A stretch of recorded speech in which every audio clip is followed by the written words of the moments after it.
नमस्कार पूनम पक्ष থেকে সবাইকে স্বাগত। আমি প্রশান্ত।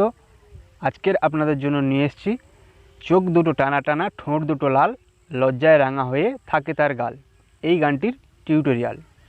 আজকের আমার এই ভিডিওটা যারা নতুন দেখছেন তাদের কাছে একান্ত অনুরোধ অবশ্যই চ্যানেলটিকে সাবস্ক্রাইব করবেন এবং বেল আইকনে প্রেস করে দেবেন যাতে করে আমার পরবর্তী টিউটোরিয়াল ভিডিওগুলির নোটিফিকেশান আপনারা সবার আগেই পেয়ে যাবেন। এবং সবার কাছে অনুরোধ ভিডিওটা শেষ পর্যন্ত দেখতে থাকুন যাতে করে ভিডিওতে দেওয়া সমস্ত তথ্য আপনারা সঠিকভাবে জানতে পারেন এবং বুঝতে পারেন। তাছাড়া গানটি খুব সহজেই হারমোনিয়াম কিবোর্ড অথবা পিয়ানোতে তুলে নিজেরাই বাজাতে পারেন। তো চলুন আজকে শুরু করা যাক টিউটোরিয়ালটি।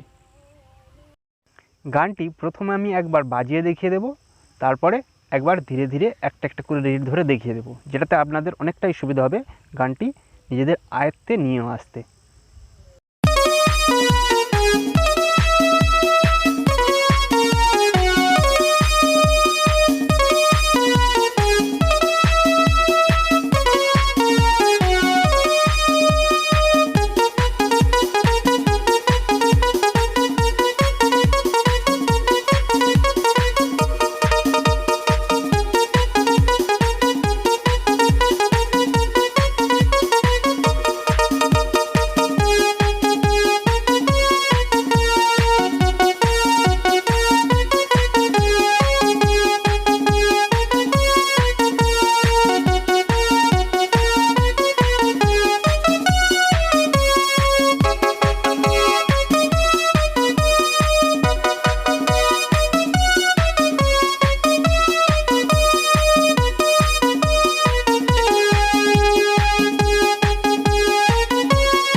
এইবারে একবার ধীরে ধীরে ধরে ধরে দেখিয়ে দিচ্ছি।